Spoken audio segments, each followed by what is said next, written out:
वो ये कसाईयों से। हाँ, आपको मुझे कसाईयों के बारे में बताना चाहिए था, और आपने मुझे मौका दिया था बात करने का। लेकिन आपको इतना जरूर बताना चाहिए था कि जबरदस्त कसाई आदमी का खास आदमी है। तुम शायद बात करने का मौका देती तो बताता ना। माना कि मुझसे गलती हुई है कि मैंने शमशेर से मिलकर नूर आदम को मारने का मंसूबा बनाया। तुम्हारे रास्ते का कांटा हटा जाता था, लेकिन आइंदा ऐसी गलती नहीं होगी। मैं दंदीपुर में कसाई और शमीर को नहीं चाहती। जी बेहतर।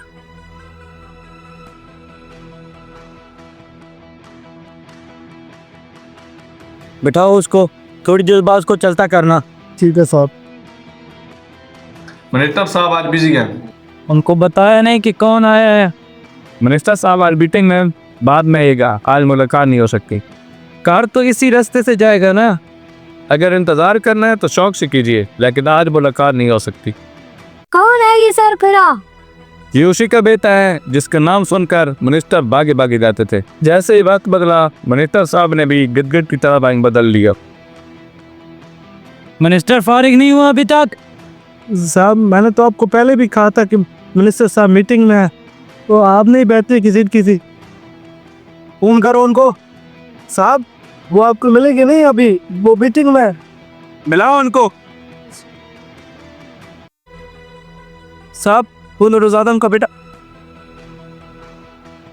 बेवकूफ, मैंने आपको कहा था उसको भगा दो। आपके कुत्ते ने कोशिश तो बहुत की थी भगाने की। वो क्या है ना कि थोड़े हालात खराब चल रहे हैं, बैठने की आदत हो गई है मुझे।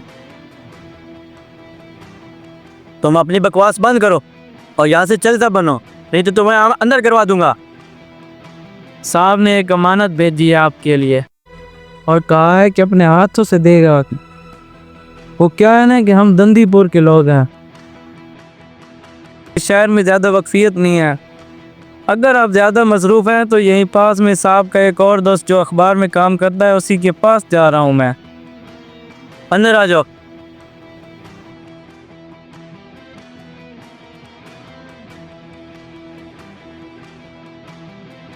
जो भी कहना है जल्दी कहो, मेरे पास ज़्यादा टाइम नहीं है। ये क्या बदतमीजी है? हिलना मत और सोचना भी मत। बहुत मजबूत हाथ है इसके, गर्दन तोड़ देगा। सुबह से बाहर बैठा हूँ और तुम अंदर बैठे हो। बदतमीजी मैं कर रहा हूँ? सारी उम्र साहब के टुकड़ों पर पले हो तुम। कहाँ से साहब ने तुम्हें नहीं निकलवाया, और तुम हो के सांप की तरह हमें डस रहे हो। दंदीपुर में जो भी काम हो रहा है ना, उसमें मेरा हाथ नहीं है। कानून अपना काम कर रही है। ये जो तुमने हरकत की है, इसका अंजाम तुम नहीं जानते। छोड़ो।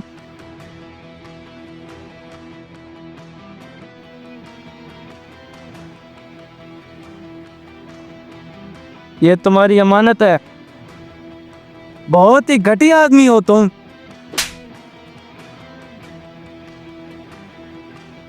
इतनी ऊंची छलांग लगाने से पहले यह तो सोच लिया होता कि दोबारा ज़मीन पर आना है, और अब तुम्हारा ज़मीन पर आने का वक्त हो गया है। क्या चाहते हो तुम?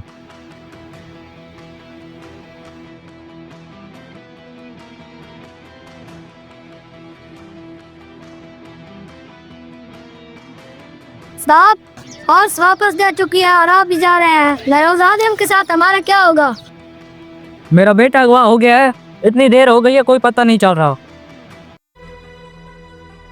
जब पुलिस ही आपका साथ नहीं दे रही तो आप बाहर जाकर क्या करेंगे? मैं खुद ढूंढूंगा।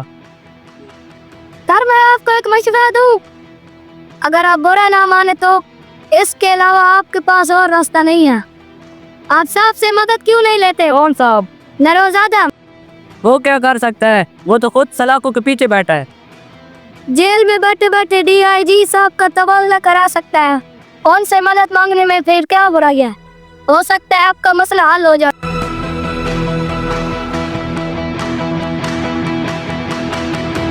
मेरा बेटा शहर में अगवा हो चुका है, वो 5 साल का है, और मेरा पहला शक तुम पर है। अभी बच्चे हो तुम कल के।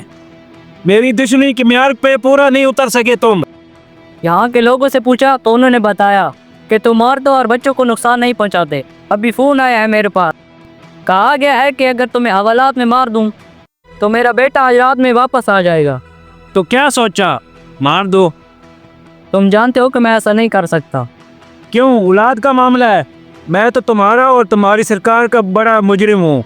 मेरे मरने पे तुम्हारी बिरादरी के लोग बहुत खुश होंगे। बेटा वापस मिल जाएगा, कह देना भाग रहा था इसलिए मार दिया। मैं तुम्हारे पास कभी ना आता अगर आईजी साहब का तबादला ना होता। हमारे पास आगे भी कोई उम्मीद नहीं है कि मेरा बेटा मिल जाएगा, लेकिन औलाद का मामला है, किसी के भी पास जा सकता हूँ। औलाद बड़े बड़े बादशाहों को भी फकीरों की दहलीज पे ले आती है। याद है कि तुमने कहा था कि अगर मेरी ज़रूरत पड़ी तो तुम मेरी मदद करोगे। आज मुझे तुम्हारी मदद की ज़रूरत है, क्या तुम मेरे लिए कुछ कर सकते हो? मैंने तो ये भी कहा था कैद का ताल्लुक सलाखों से नहीं दिमाग से होता है। आज भी सब कुछ कर सकता हूँ जो तुम और तुम्हारी सरकार नहीं कर सकती। जाओ तुम घर, तुम्हारे पहुँचने से पहले तुम्हारा बेटा पहुँच जाएगा। इकबाल फूल।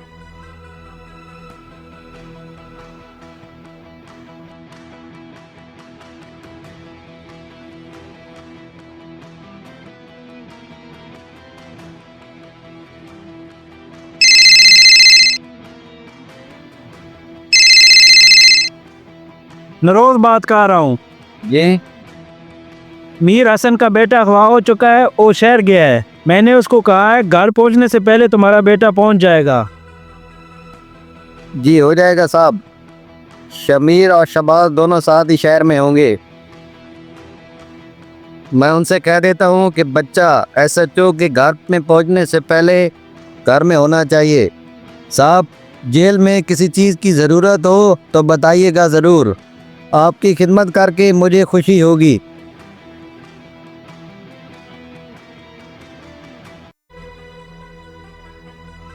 जी ठीक है। ज़बरदस्त कसाई की कॉल है। मीर हसन का बेटा अगवा हो गया, उसको बचाना है, साहब ने बोला है। फिर घुमा लो गाड़ी? नहीं, आगे से घुमा लो। एक अरसे तक साहब के साथ काम किया है हमने। तब भी कोई शहर में मसला होता तो हम साहब के पास जाते हैं। पनाह दी है साहब ने हमें, मगर उनके असूल और हमारा कारोबार एक साथ नहीं चल सका। परसों का रिश्ता साहब ने एक लम्हे में ख़त्म कर दिया। साहब कारोबार में औरतों और बच्चों का इस्तेमाल नहीं करते। यही बात तो हमें पसंद है साहब की। कानून तोड़ने के लिए भी कुछ कानून बना रखे हैं उन्होंने। वो बच्चा तुम्हारे लिए क्या अहमियत रखता है? दंदीपुर के SHO का बेटा है। साहब रिमांड पर हैं SHO के थाने में। SHO को कॉल आई थी कि अगर साहब को जेल में मार दें तो उसका बेटा घर पहुंच जाएगा सलामत। SHO असूल पसंद आदमी है। साहब से मदद मांगी है उसने, और साहब ने जुबान दी है कि उसके घर पहुंचने से पहले उसका बेटा पहुंच जाएगा। आज के दौर में भी ऐसे असूल पसंद लोग पैदा हो रहे हैं। बच्चा मेरे पास है। क्या कीमत अदा करनी पड़ेगी बच्ची की? मेरे भी कुछ असूल हैं। हर काम के पैसे नहीं लिया करता मैं। बच्चा तुम ले जाओ और साहब को मेरा सलाम कहना। शुक्रिया। पूछोगे नहीं ये किसने करवाया? किसने? शमशेर ने। अगर मुझे पता होता कि इसमें साहब की जान है तो मैं ये बच्चा कभी अगवा न कराता। बच्चा इनके हवाले कर दो। मेरा बच्चा आ गया है। आप लोगों का बहुत शुक्रिया, मैं आप लोगों की एहसानमंद रहूंगी।